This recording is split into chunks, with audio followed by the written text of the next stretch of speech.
Hey, I'm Kerry, and you may be intrigued by the title of this video, The Seventh Reason Why I'm Selling Tesla. I did a video on Saturday of 6 reasons why I'm selling Tesla, and they all had to do with some insights and some facts I found relative to their production and their competition. This has nothing to do with any of that. Reason number 7 is that I want to raise some money. I've got over $100,000 in Tesla stock. I've made good money on it, but I want to raise some money for what I deem to be some better opportunities. In the investment world, whether the key is to gain an advantage, over all other investors. Now, a lot of people in the profession do that through research, to crunching the numbers and figuring out which are the best performing countries. But it's also like any other game that you play. If you've got an advantage, if you figured out something that gives you a upper hand over your competition, and our competition is every other investor. If you can get that advantage, you win. And you usually win exponentially because you figured something out that your competition hasn't, and therefore you gain access to some companies that are going to grow exponentially. And that's what I'm doing.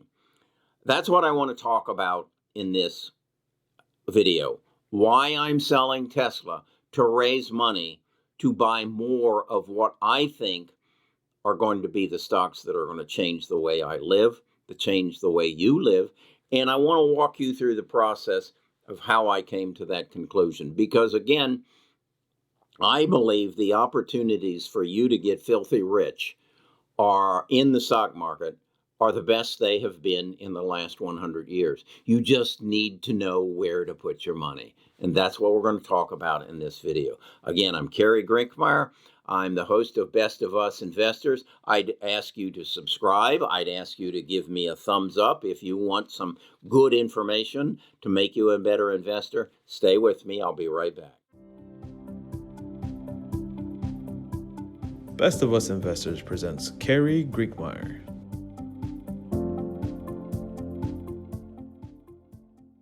Okay, this morning, several of my stocks are up substantially.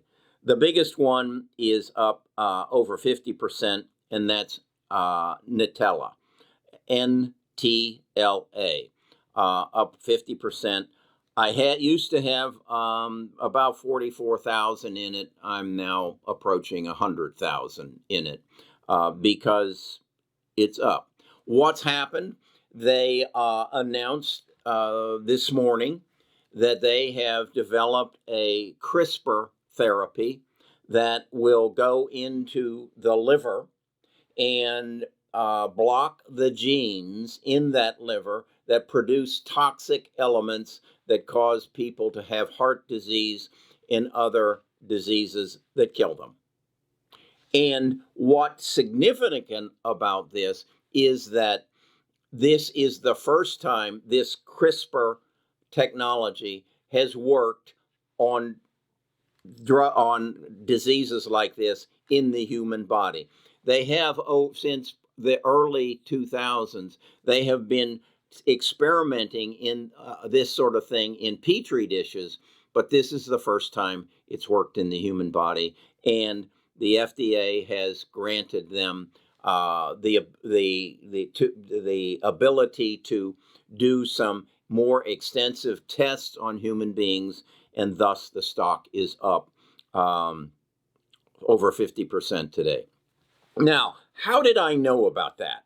How did I know that Nutella was going to be up 50%? And I suspect it's selling now for about $110.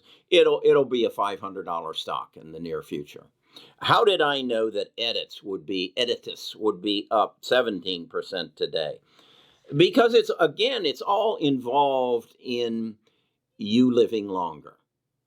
I first became aware of this when I read this book.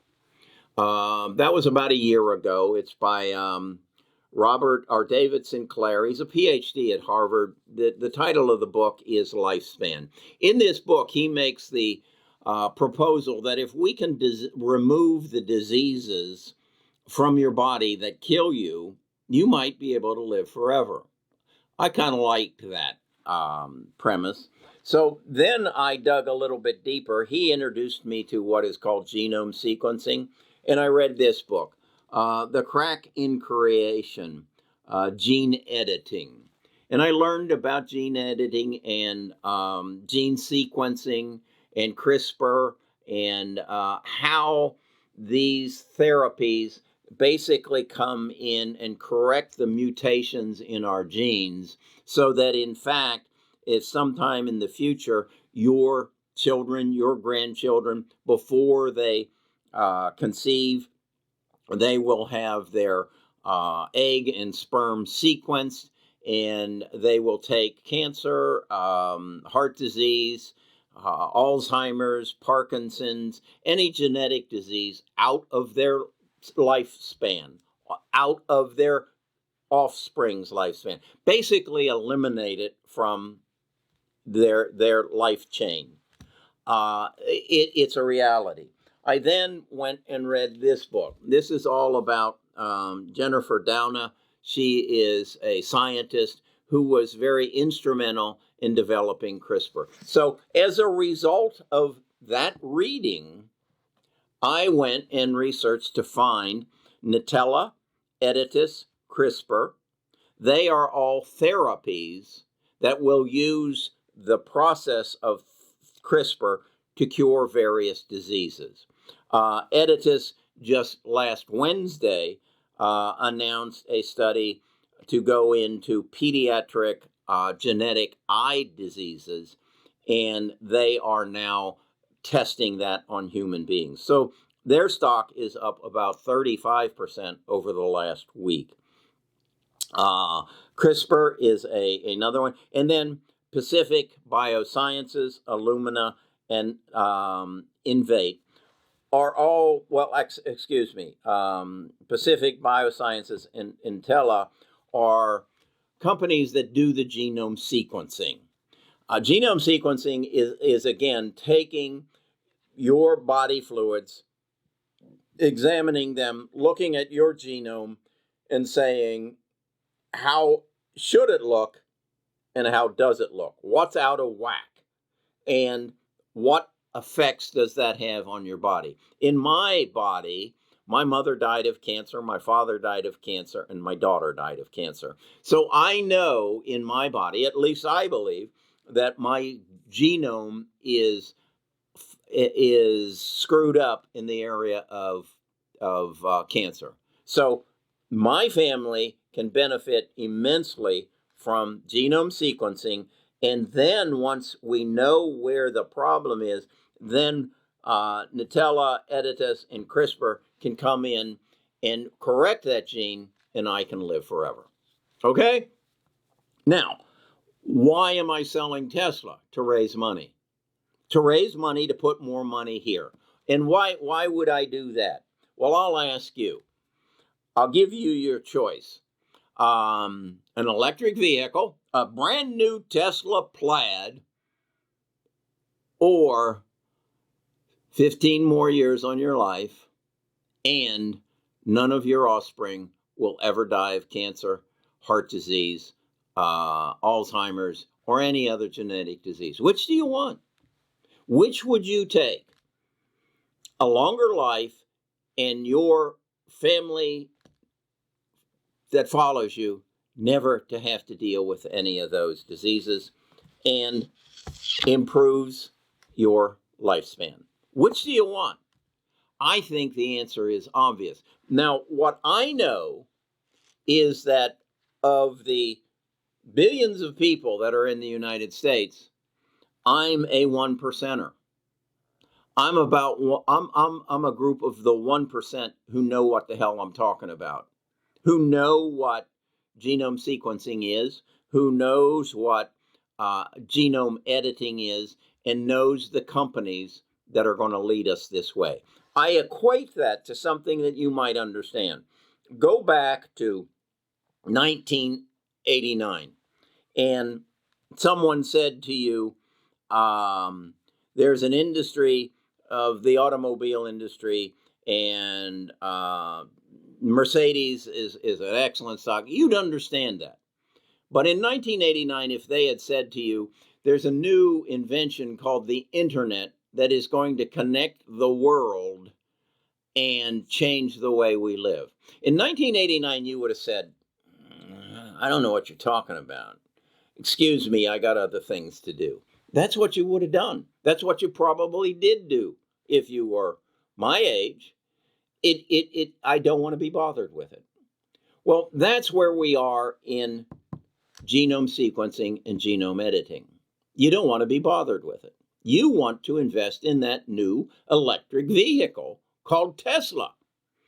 Well, you got to know that go back to the 70s when we had a bunch of cars show up with the last name or the name of them ending in A. Honda, Toyota, number of them. They just beat up on the U.S. auto industry. And then the U.S. auto industry caught up with them. The same thing's going to happen in the electric vehicles. The other thing you need to know is none of them make any money. We had 1,900 automakers in the United States in 1929. We now have 3. And one of them filed bankruptcy about 11 years ago and had to be bailed out by the government, and their ex-workers had to take a 25% cut in their pension. Why would you want to get into an industry like that where their margins are so slim they can't survive a downturn? That's what's going to happen in the auto industry. And just like Tesla's really hot now, wait until the Chinese start shipping cars over, just like the Japanese did. That industry is going to, the toilet's going to flush on it because there's no margins. But if we talk about your lifespan, and somebody can come in and sequence your genome, once this gets public knowledge, how many people do you think are going to go to their doctor and say, I've read about this thing called genome sequencing. Can you do that for me and my wife and my kids? Can you do that for me? You watch Pacific Biosciences, PACD, and Illumina. You watch their stocks skyrocket because the demand for genome sequencing will go through the roof. You watch 23andMe go through the roof. No, you watch 23andMe be bought by Google or Apple. You watch it, it'll happen. And then once you get your genome sequenced and it says, you have a propensity for Alzheimer's, you're going to say, which one of these companies, Nutella, CRISPR, or Editas, has the therapy that will take that Alzheimer's out of my body so I never have it? And how much will you pay for it? How much? Come on. This is a no-brainer. So, the 7th reason I'm selling Tesla is this: my lifespan, your children's lifespan, your grandchildren's lifespan. I'll ask you, you tell me, which is more important to you? Where do you want your money? You only got so much of it. Where do you want it? Who has the advantage now? I do, because I've read all these books and I continue to read them. And I continue to understand how my life is going to change. And an electric vehicle isn't going to do it. That's a pleasure goal. That's a pleasure. That's something, I'll get giddy. going from 0 to 60 in less than 2 seconds, but it isn't going to change my life. It isn't going to change my children's life. It isn't going to change my grandchildren's life. Genome editing is. Genome sequencing is. I'm selling Tesla to buy the future, my future, your future, my grandchildren's future. It's that simple. So, I'm Kerry Grinkmeyer. I'm a retired financial advisor. Didn't read near as much when I was a financial advisor. I read continuously. I believe there are people out there who can help me make better investment decisions. So even though most of you just want me to tell you what stocks to buy, I'm going to go and try to get some CEOs that I can talk to so I can better understand their business, and then I can relate that to you. I'm going to go and talk to some hedge fund managers so I can understand how they do their business and what they're looking at. Understand, a hedge fund is looking for these tiny little stocks that are going to explode. I'm up now on Illumina over 200%. I've only owned it for probably, no, that's an NTLA. I've probably only owned it for about 6 months, and I'm already up 200%. So that's where I'm at. I'll talk to you again tomorrow.